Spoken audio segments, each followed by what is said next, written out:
everybody. My name is Henley. I live in the upstate of this palmetto state of South Carolina, and I'm the president of the South Carolina chapter of Democrats for Life of America, or DFLA. DFLA is committed to our mission of working to defend universal human rights within the Democratic Party, to build a life-affirming culture within our party, in our communities, and in our nation, and to elect pro-life for the whole life Democrats, such as Louisiana Governor John Bel Edwards and South Carolina State Representative Russell Hyde, who works tirelessly to protect life from womb to tomb. And at DFLA, we seek to end the mass lethal injustice of abortion and other human rights abuses, such as the death penalty, assisted suicide, and we also advocate for better health care and real action on systemic racism. As Democrats and progressives, DFLA calls upon Congress, and specifically South Carolina State Representative Clyburn, to protect and save the bipartisan and widely supported Hyde Amendment, which prohibits our federal taxpayer dollars from going to fund others elected abortions and to save the lives of over 2 million babies. The Hyde Amendment was first put into place under the Democratic Carter administration back in 1980. It was estimated that before Hyde was put into place, 300,000 abortions were performed annually using taxpayer funds. As Democrats, we believe that the federal government should fund real solutions that help pregnant people in crisis pregnancies. These funds would be much better off going to fund child care, affordable health care, and economic relief for families. We believe that we need nonviolent, difficult solutions, and we need nonviolent solutions to difficult problems, not violent abortions.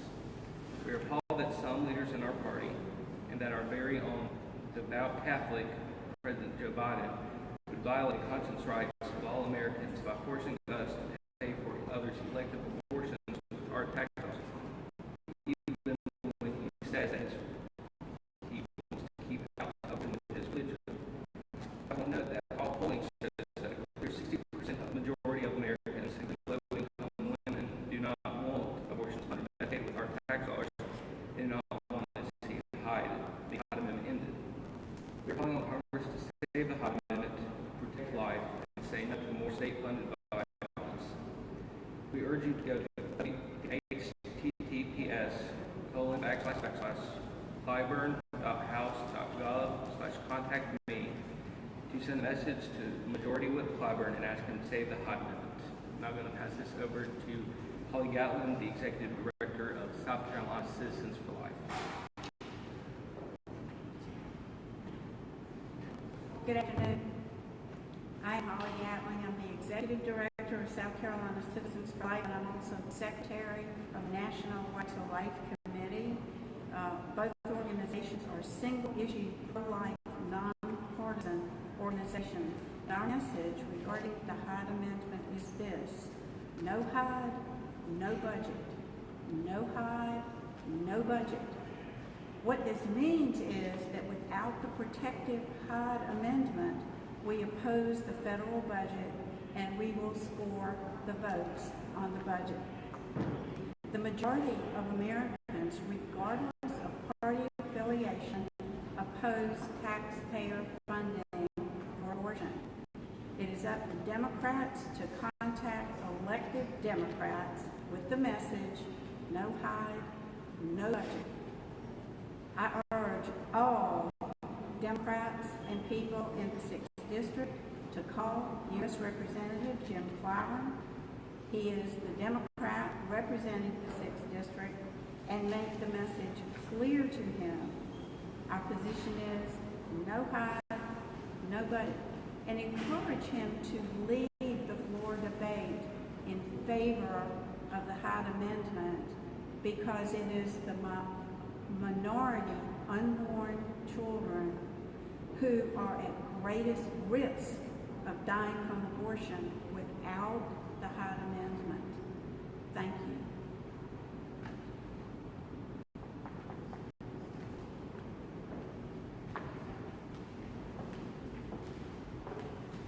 Good morning. My name is Colin Shaw, and I am the Students for Life Action State Captain of South Carolina. Democrats for Life, Students for Life, and many other pro-life advocate groups have gathered today at the South Carolina State House to encourage lawmakers to stand up and fight to defend the Hyde Amendment. The Hyde Amendment prevents the use of federal funds through Medicaid to fund abortions except in the cases of rape and incest or danger to the mother. The Hyde Amendment protects Americans who do not want to fund abortions, and it should stay that way. Lawmakers from both sides of the aisle have always been in support of the Hyde Amendment. Even President Biden has written into his constitutes, I've consistently, no fewer than on 50 occasions, voted against federal funding of abortions. Those of us who are opposed to abortion should not be compelled to pay for them. The President, then Senator Biden, is right. Those of us who are opposed to abortion should not, let me say that again, should not be compelled to pay for them. But in new federal budget, the President of the United States has left out the Hyde Amendment from his proposed budget plan. Lawmakers on both sides of the aisle should be infuriated. American protection from being forced to fund abortion is being jeopardized. We are here to offer our encouragement to lawmakers to stand up for Hyde and to protect Americans like those of us here today from funding abortion through the use of our tax dollars. An argument that those who are pro-choice like to use is that our foster care and adoption systems are awful and do not take care of children in the way that they should and most of us would expect. In response, I would like to reiterate something I said in my plea to lawmakers during the hearings for the South Carolina Fetal and Heartbeat Protection from Abortion Act. If you, regardless of if you are a Republican or a Democrat, or any other political party for that matter, took the time to write legislation to start reforms to make adoption a more specific option for families unable to conceive, both sides of this argument could be satisfied. The Bible commands us to pray for our leaders. In 1 Timothy 2:1-2, I urge then, first of all, that petitions, prayers, intercession, and thanksgiving be made for all people, for kings and those in authority, that we may live peacefully and quiet lives in all godliness and holiness. My prayer today is that our leaders will protect Hyde. My message to President Biden, Vice President Harris, and all of our senators, representatives on a state and federal level, and our governors, stand up and protect Hyde and the lives of the preborn. Thank you, and God bless America.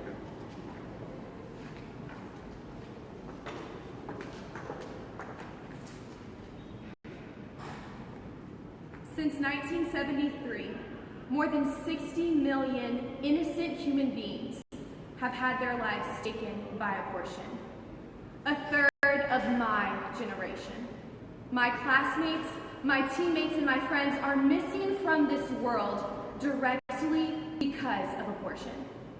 Good afternoon, ladies and gentlemen. My name is Olivia Grace Talley, and I am here today urging you to protect the life-saving policy, the Hyde Amendment. In the history of the national debate of abortion, the Hyde Amendment has played a significant role. Since 1976, the Hyde Amendment has been passed every year. And over the past 4 decades, the Hyde Amendment alone has prevented over 2 million abortions. 2 million people are alive today because of this life-saving policy. Each piece of legislation that promotes the value and dignity of human life is a piece of legislation we must fight for. The Hyde Amendment saves the lives of preborn human beings, but it goes further than just that.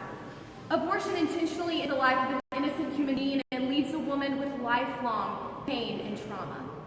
Women who have had abortion have 34% higher risk of suffering with anxiety, a 37% higher risk of depression, are 110% more likely to abuse alcohol, and are at a 155% higher risk of suicidal behavior.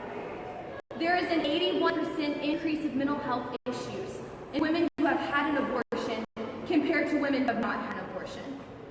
Not only does this piece of legislation protect the preborn, but this piece of legislation protects women. Just moments ago, I told you a number, 2 million. 2 million babies have been saved. But it doesn't stop there. Do the math. 2 million babies and 2 million moms.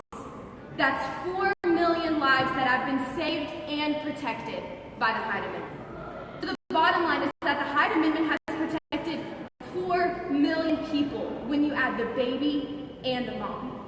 We need the Hyde Amendment not just because it saves the lives of preborn human beings, but because it saves and respects the life and health of women and the dignity and value of women deserve more than abortion. The Hyde Amendment is a life-saving policy that has made a profound impact on our nation.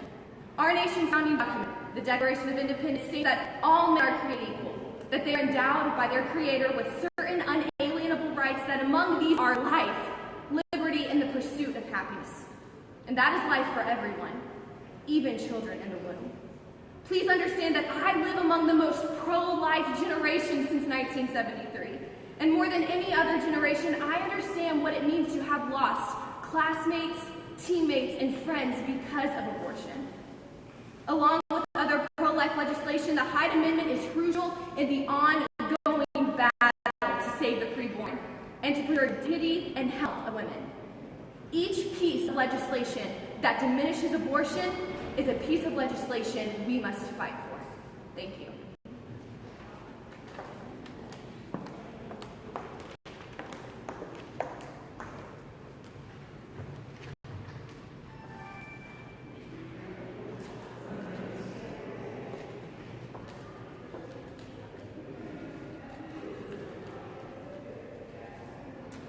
Hello everyone, my name is Mallory Finch. I am the president of Pro-Life Future Charlotte and the founder of Those Are the Girls. I'm speaking today to urge Congress to save the Hyde Amendment. As many have already said, the Hyde Amendment ensures federal funding for abortion the federal funding does not go to pay for abortion. Over 60 million Americans do not want their taxes to go toward abortion. This is a bipartisan issue. I am honored and grateful that we are together today with many people on both sides for this issue. Abortion is the killing of preborn humans. Every abortion stops a beating heart, and the Hyde Amendment has saved over 2.4 million lives.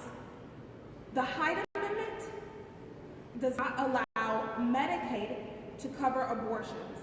This amendment has allowed for mothers and fathers to be able to get resources from places such as pregnancy resource centers that have allowed them to help raise healthy and happy babies.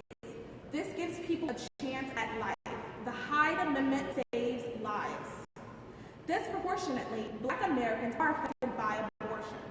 The founder of Planned Parenthood, Margaret Sanger, was a known eugenicist. Planned Parenthood, as well as many other abortion facilities, tout her name, and their statues are in public places. Almost 80% of Planned Parenthoods are built in Black and Hispanic neighborhoods. That's not coincidence. A Black child is 5 times, yes, I said 5 times, more likely to be aborted than a white child. The statistics are sad. They are startling. The Hyde saves lives. There are many who have called the amendment racist because the majority of people affected are minorities. Saving someone's life is not racist. Actually, I think we could all agree that the antithesis of racism would be to allow someone to live freely. The best way for Congress to back their belief that Black lives matter would be to allow for the preborn Black children to actually be born. Throughout my work at pregnancy resource centers and my community, I have seen firsthand what a chance at life when someone is giving the resources properly can help. Telling women that they are unable to be successful or provide their children because unless they have an abortion is not empowering for women. Women are strong and capable of success with their children. If you want to help minorities, it would be beneficial to allow them to have tax dollars to go to programs that help them with parenting skills, that can help fix our foster care system. These are things that can be done with the money that could go to abortions. The Hyde Amendment saves lives. Personally, the main reason why I am pro-life is because I believe in the dignity of every human being, from conception all the way to natural death. I believe that this is part of being American. As someone previously said, our Declaration of Independence guarantees the life, liberty, and pursuit of happiness. You cannot live a full life in America unless you are actually born. The Hyde Amendment saves lives. Thank you.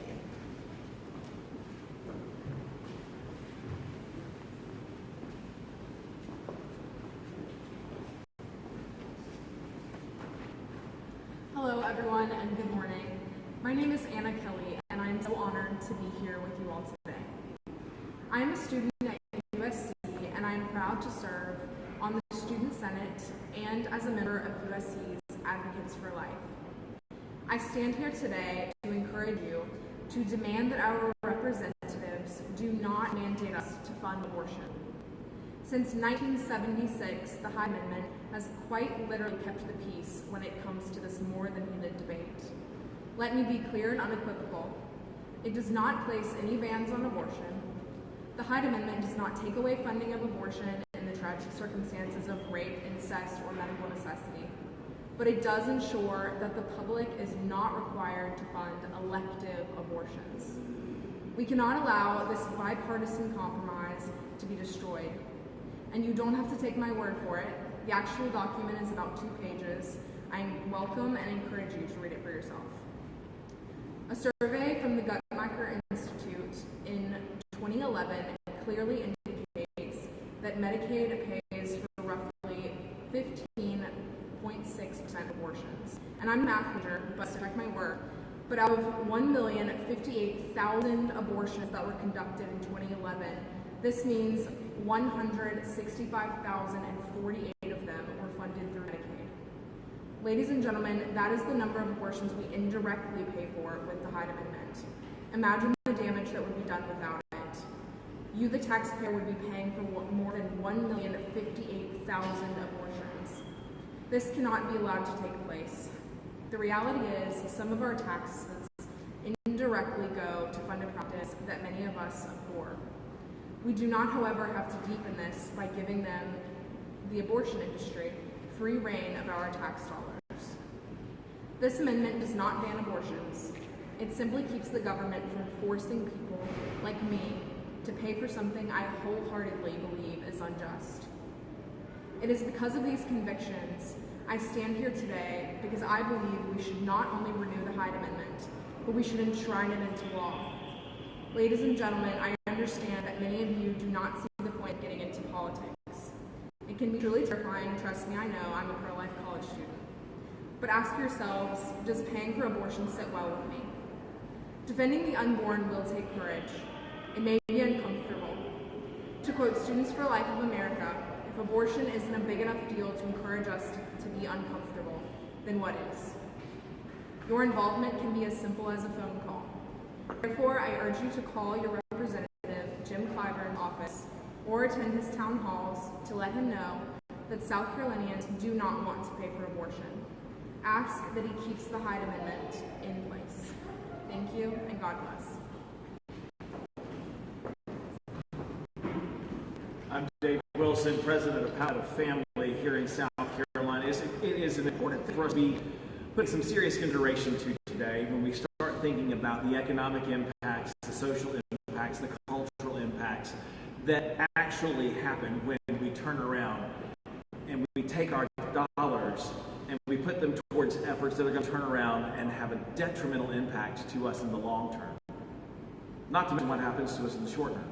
It was just 8 years ago at the South Carolina Citizens for Life rally here at the State House that Senator Josh Kemp was talking about the fact that there was a almost $16 trillion debt that America was facing. We're pushing $30 trillion now.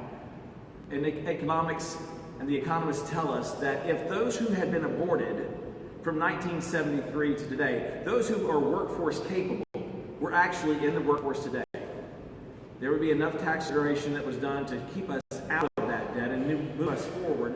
But unfortunately, we have a federal government right now that is not hearing the will of the people. They're not. 1 out of 3 Democrats in America do not believe in the funding of abortion. 8 out of 10 Republicans don't believe in the funding of abortion. And almost 7 out of 10 independents do not believe in the federal funding of abortion. So what do we do with that? History tells us this, that Benjamin Franklin was asked at the signing of the Declaration of Independence, what type of country are we going to have? His answer? A republic, if you can keep it. That requires a level of personal involvement for every person who is watching, every person who is at home right now. Personal involvement in your representative form of government. You've heard it from every person up here today. It is time to make the phone calls. It is time to send the emails. It is time to let our elected officials know what the numbers already tell us. There is not a support for the taxpayer funding of abortion in the United States of America. We cannot afford it culturally. We cannot afford it economically. We certainly can't afford it for the future of America. So today, as you have heard, no Hyde, no budget. Hyde saves lives. And as Americans, we have to make sure that it's known. If you want to find out how you can get involved, text the word guardrails to 76076 today. We will send you information on how you can contact your representatives in Washington, D.C. and let them know where you stand on this issue. Because as you can see, Republicans and Democrats standing together will tell you very clearly, this is about life. A gift from God, and let us never, ever take that part for granted. Thank you so much for being a part of this event today. We appreciate everybody who was here in attendance and everybody who participated. Thank you so much.